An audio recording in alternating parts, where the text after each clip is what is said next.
ને મિત્રો ગવર્મેન્ટ જોબની અંદર જે અગાઉ એક્ઝામ્સ લેવાઈ ગઈ એમના જુદા જુદા પેપર્સમાંથી આપણે આ સમ્સ ગણી રહ્યા છીએ. જુનિયર ક્લાર્ક 2012માં આ એક સમ પૂછાયેલો.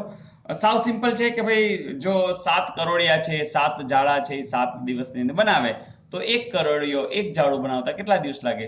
સાવ સિમ્પલ કે આ 7 7 7 છે તો આ એક ને શું હોય? એક. પણ ના મિત્રો, આવું નથી. શું કામ? હવે ખાલી કલ્પના કરશો ને તો તમને સમજાઈ જશે.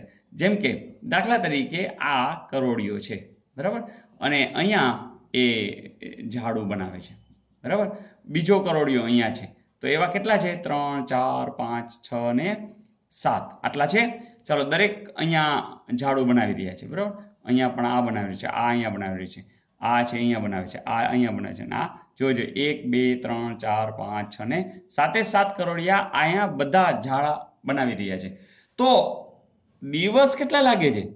7 લાગે છે. એનો અર્થ કે 1 કરોડિયો 7 દિવસે આ બનાવતો હશે, એ જ ટાઈમે આ બનાવતો હશે, પણ દિવસ કેટલા લાગી જાય છે? 7. તો માત્ર એકની વાત કરો તો એ વાત તો સાચી જ છે કે જવાબ શું આવશે? 7. તો મિત્રો અહીંયા તમે ગફલત થઈ જાય એવું છે, ગડબડ થઈ જાય એવું છે, પણ હવે બસ આ ખબર પડી ગઈ એટલે હવે તો ક્યારેય થવાની નથી. ઓકે. ને મિત્રો અહીં પણ એક સરસ મજાની વાત છે કે રિઝનિંગના સમની અંદર 3 છે, 8 છે, 2 4 4 છે, 9 4 3 6 7 8 5 6 5 9, અને અહીંયા તમારે શોધવાનું છે કે શું આવશે. ચલો જરા જોઈએ.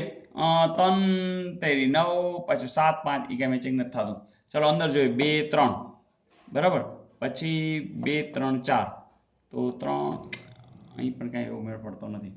તો જોજો 8 4 8, એવું પણ મેળ પડતો નથી. તો હવે મિત્રો શું હશે? 4 ને 2 6 ને 3 9, તો એવું નથી. તો 6 ને 3 9, એવું નથી.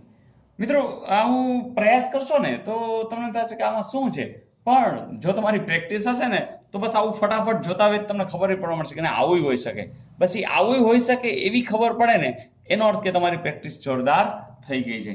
તો મિત્રો આ એટલું બધું સિમ્પલ છે, પણ આનું રિઝનિંગ, આનું લોજિક છે એ કંઈક અલગ પ્રકારે છે. આપણે જનરલી આવા જે ખૂણામાં મૂક્યા હોય ને એટલે આપણે છૂટા છૂટા સમજીએ.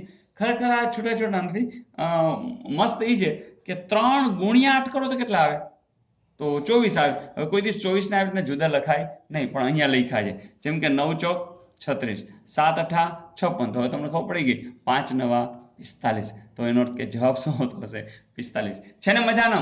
તો ક્યારેક ક્યારેક આવા મજાના સમ પણ પૂછાઈ જાય છે, પણ આપણે તો એક પણ રિઝનિંગના સમના માર્ક જવા દેવા નથી. તો બસ મિત્રો, મિલતે હૈ બ્રેક કે બાદ. All the best.